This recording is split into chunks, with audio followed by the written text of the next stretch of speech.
Hey everyone and welcome back to the channel. This is Dave on Tech and today we'll be taking a look at the 2017 iPad Pro. And honestly, I've been looking to pick one of these up for a while as it always has been my favorite ever iPad. Why? Well, mainly because it was the first ever iPad to come with 120Hz. And yeah, even though it looks a bit, outdated nowadays with the home button on the front and the old school design, and it doesn't matter. This iPad is still extremely cool today. It's still usable and I love it. And actually, fun fact, the side bezels on the iPad Pro 2017 are actually thinner than the side bezels on the latest M5 iPad Pro. Just have a look for yourself. If we open this blank page, yeah, just take a look at the side bezels. Okay, not by much, but yeah, they're a bit thinner on the older iPad, so that's cool. Oh, and by the way, if you're enjoying the content, I would highly appreciate it if you guys take a second to subscribe. It's completely free, it only takes a second, and it helps out enormously since I'm just starting out. So thank you very much. But back to the iPad. So I picked this one up from eBay for around $80, which is quite a low price, especially for one that is in such a good condition. Like, the screen has no scratches, the back is in perfect condition, everything is perfect. Except for two things, which made the iPad so cheap. And the first reason is the battery. I'll chuck in a screenshot, but yeah, it's currently at like 950 charge cycles and around 70% health, which is quite low. I mean, it still lasts for around 4 to 5 hours compared to 8 or 9 when it was new, but yeah. I looked into changing the battery, but the part plus the labor would end up costing around $100, which is more than I paid for the entire iPad itself, so yeah, I'm definitely not going to bother. And the second reason why I got this iPad so cheap is the white spot. And yeah, the true nerds among you might know what I'm talking about. Now, this is only visible if you're on a white screen. If you can see on orange and black, you can't really tell. But if you go on a white background, you can clearly see the white spot here. Now, this is an extremely widespread issue with these iPad Pros and the iPad Air 3rd generation. And yeah, just take a look. And I think this is happening because the CPU is located like here somewhere, and because it heats up a lot, it starts affecting the backlight of the display. And given that the iPad is so incredibly thin, the CPU is basically pressed up against the back of the display, which ends up burning the backlight. I'm not too sure, but this is a very widespread issue. This issue only affects the iPad Pro 2017 10.5 inch and the iPad Air 3rd generation from 2019. So yeah, but if you have this issue or if you've encountered it, please let me know down in the comments below because I'm genuinely very curious about it. But anyway, I bought this iPad for my collection, so not necessarily to use it daily, like I have my M4 iPad Pro for that, so I wouldn't bother changing the battery or the display or anything like that. So a bit of history about the iPad Pro, and I'll be quick, I promise, I don't want to bore you. So the first ever iPad Pro was this guy right here, and this is the 12.9-inch model released back in 2015. And wow, yeah, I can barely fit it inside the camera. I mean, it's so huge compared to this thing. Even though it has a larger screen, the bezels are also thicker. Just take a look at how much thicker the bezels are. Now, don't get me wrong, this iPad Pro when it came out back in 2015 was super cool. It's still cool, but I genuinely cannot believe it's almost a decade old. I mean, not almost, it is genuinely a decade old, so yeah, that's cool. But yeah, this was from 2015. Then in 2016, we had the 9.7-inch iPad Pro, which was basically a smaller version of this, with only 2 GB of RAM, and it made it feel quite slow, even when it was new. But the smaller version had True Tone, it had a flash, something that this iPad didn't have, and it really got a bit confusing. So in order to fix it, in 2017, Apple merged the two iPads into one single lineup. So we had a smaller 10.5-inch Pro and a bigger 12.9-inch, which looked basically identical to this one. The only way you can tell if you have a 2015 or 2017 12.9-inch is the flash. If you don't have a flash, you have the old one.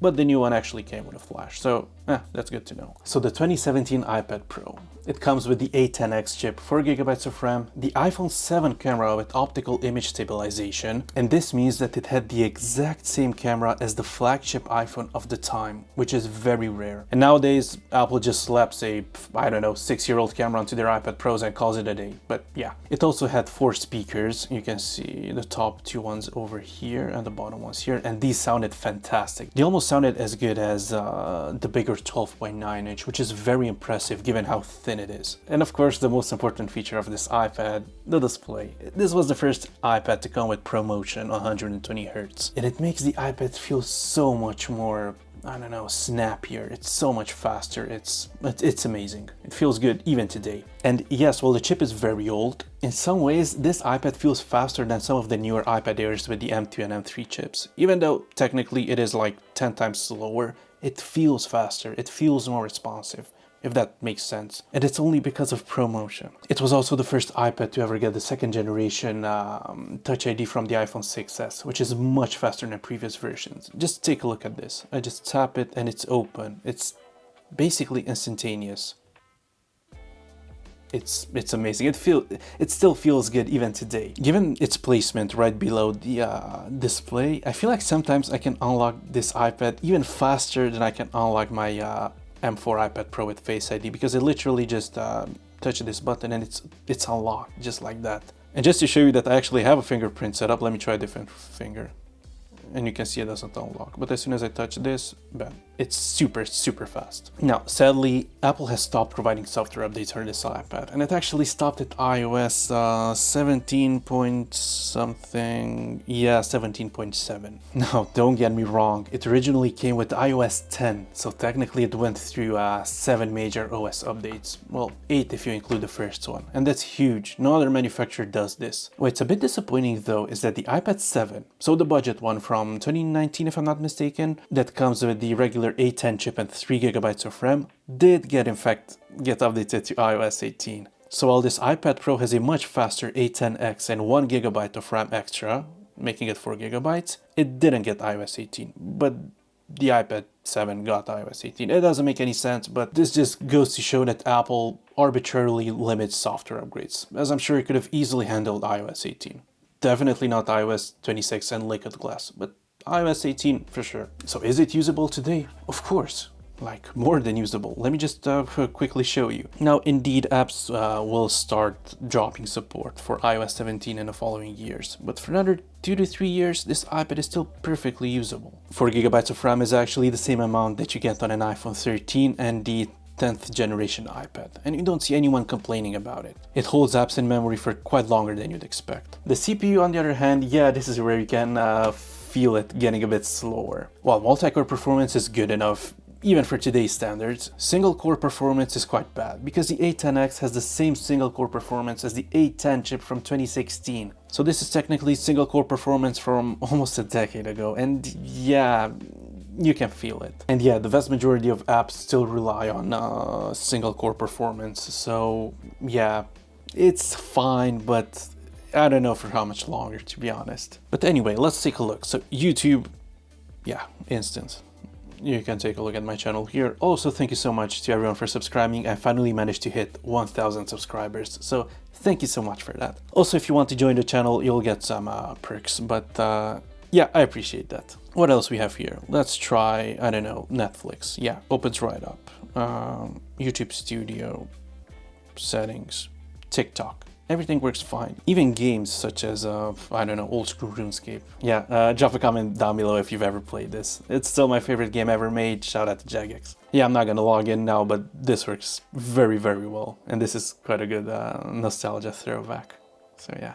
I'm still surprised at how fast this iPad feels, especially given its age. Now the camera is a bit fine, I guess. Let me just take a photo.